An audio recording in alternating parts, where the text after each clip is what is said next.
Hello, Potato. As you can probably guess from this, we're doing Lego Star Wars The Mandalorian stuff this week. Now, obviously not this kit, because it's already put together and is faring better than its on-screen counterpart.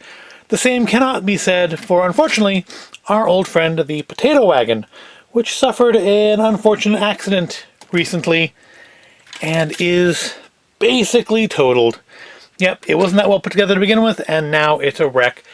But I guess it just means I'll have to buy some more blind bags of Lego from somewhere and rebuild it. Bigger and better than before. But that's not today. Today, we're doing this. Star Wars Lego Kit 75299, the Trouble on Tatooine set. Yep, this came out at the beginning of the year, I think actually around the same time as the Ghost Rider and Carnage set that we did a few weeks ago. And I've been wanting this set for a bit, since it was announced. And it just wasn't available until this week when we went into the Lego store to pick up my Valentine's Day present for my wife. This is what she got me. And they had like 4 on the shelf. I ruined their lovely faked out display by buying one. It's a fairly small kit, only 276 pieces, so this should be a pretty quick video. And then I think at the end, I will gather up some of the other Lego speeder bikes I happen to have on hand, and we'll compare them to each other because it's basically a speeder bike set. Interesting thing on this, I noticed, it's The Mandalorian The Child. So what is the significance of that? That seems like an odd way of naming the kit. Also odd is that by the time this was released, the child's name had been revealed to be Grogu, and yet the package still calls it The Child. But I guess maybe that's a spoiler thing? Same as the fact we still don't call him Din Djarin? I don't know. But of course I think this is based on, the first episode of Series 2, where they go and battle the Krayt Dragon, and this would be the scene where they were around the Tusken Raiders' fire. But I don't really care about that. That's kind of interesting, like the ballista's neat. We all are here for Mando and Grogu. So, yeah, let's crack it up. Well, first of all, let's get the Razor Crest out of the way. That just happened to be handy because I still don't have a permanent place for it. So it's just kind of at hand if I want to do something with Star Wars. And let's open up, this one's a taped shut. Let's open up and see how many bags there are. Obviously, it won't be more than a couple, right? It's 267 pieces. 3 bags and a folded up instruction packet, because you know I love those. Yeah, there's a better look at the back. Is he riding with toilet paper? Alright, so, yep, we got our booklet, got our QR code. I guess, I heard one of the newer sets. Which one was it? I don't remember which one it was now. But there was a set that came out, I think not too long ago. Was it the Super Mario Brothers set? Maybe it was one of the Super Mario sets, where the instructions are only digital. I don't know if that's necessarily true or not, but that's what I heard. Is that they were only, you had to have a QR code, there was no book, which seems pretty lame to me. So I'm not seeing these stickers here. Let's see, looking at our package. Bag 1 will be the bike, Mando and Grogu. Bag 2 will be the little Tusken Raider hut. And bag 3 will be the ballista. So, yeah, let's put 2 and 3 to the side. And start with bag 1, which means fast forward time!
And here we have it all put together. You know what's missing from this set that would have been really nice?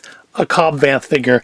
I know it basically would have probably just looked like a Boba Fett figure, but I feel he was instrumental to that episode, and it would have been nice to have a minifigure of him. But aside from that, it's a nice looking set. Some little fiddly to put together, but overall easy to build. So we have our motorbike, or our speeder bike, and a little carrier for Grogu there. And we can put Mando on it. I think we can just kind of clip his weapons here. I think that's the idea. Yeah, that's what it shows on the box there. So let's clip his weapons. Is that supposed to be a blaster? Looks like a tonfa to me, but whatever. We'll put that over on this side. I know it shows him holding it in the picture. It's all falling apart. So it's not the sturdiest of sets, as we can see here. There we go. Get him on it. Maybe. Possibly. Guess I should have done this while fast forwarding still, huh? Alright, there's one hand. Looks like you actually can't put both hands on. Oh, maybe if we tilt it in more?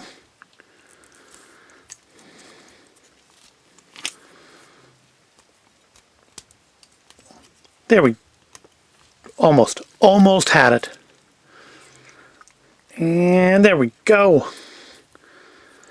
So I think it's interesting that he doesn't get a face under here. It's just a black head. Kind of would have thought since we've seen his face he'd have gotten one, but oh, his cape's all folded. I'll fix that before I find a place for him. There we go. This is kind of an interesting way of doing this, to have this actually be on a pivot. And then we have our Tusken Raider, who I want to say the original ones, the old ones, didn't have three-dimensional heads. They just had like Lego minifigure heads that were painted to look like a Tusken Raider. So that's kind of cool. We have the Ballista, and of course, as is the rule with Star Wars Lego sets now, it does fire. Here, you can be our target. And again, it fires with a little bit of force. So that's nice. And it comes with an extra blast. So when you lose this first one, you have one to replace it with. But honestly, as much as I was kind of not impressed with it when I was looking at the box, I think the little hut here is actually quite interesting because it does fold out. And this is kind of why I think Cobb Vanth should have come with this, because, you know, it's that scene with him sitting around the fire, and he kind of was important to that scene. But the fact that it folds out so you can kind of do the interior scene is nice. And then it folds up to be more of just like a background piece. That's kind of cool. For 276 pieces, this is not a bad set. I think it was $30, $29.99, which is about right for 276 pieces, generally about 10 cents per piece, give or take. You get through two minifigures, which is not the best. I mean, I suppose 3 if you count Grogu. And I think it is only like the third set to have a little Grogu. I think the Razor Crest and then the life-size Lego Grogu are the only ones that have the Grogu baby figure. I don't know, I'm sure there's a proper name for those, but I don't know what it is and I can't be bothered to look it up. So, I said we would take a look at a couple other speeder bikes that I have from older sets. And let's do that now. So, these are some ones I have at hand. There's one or two others around that I just can't grab conveniently. So there is our Mandalorian speeder bike. This here I believe is actually like the original Lego speeder bike. It is from set 7128. And it came with 2 of these, and yeah, I have the other one on the shelf behind me. And a little Luke Skywalker on like a tree, which I think it's actually, you can't see it from here, but on the shelf where I have the original ATST, I believe that's actually the tree in Luke Skywalker that goes to this. And then jumping ahead, and that came out in 1999, so that is actually one of the original 20th anniversary kind of sets.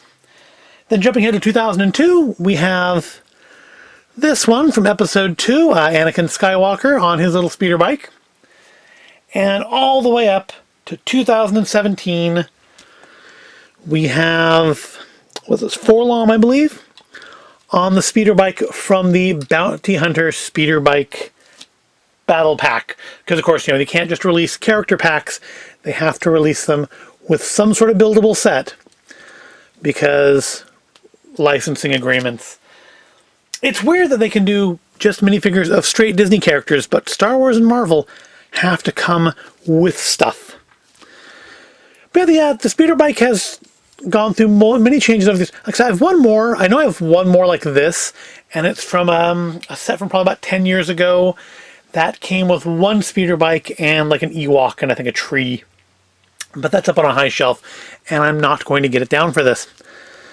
And obviously these aren't all meant to be the same speeder bike. They're different models of speeder bike. I just thought it was interesting to kind of look at them all side by side. I mean, the most complex is the Bounty Hunter one.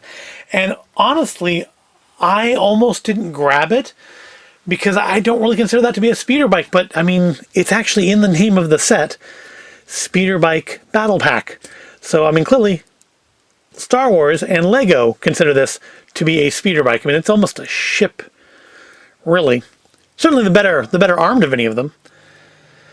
But yeah, of course, I mean, the speeder bike here didn't last terribly long in the episode, but hey, neither did the Razor Crest, as it turns out, and I've got that set too. So basically, all of the Star Wars Mandalorian Lego kits are of vehicles that don't survive. I mean, yeah, I have my new Slave 1, but that was not sold as a Mandalorian set, and indeed came out, I believe, well before its appearance in The Mandalorian. Yep, they're nice little sets, and it's nice having that little Grogu. I don't know where I'm going to put this one. I'll probably put this maybe separately from this stuff.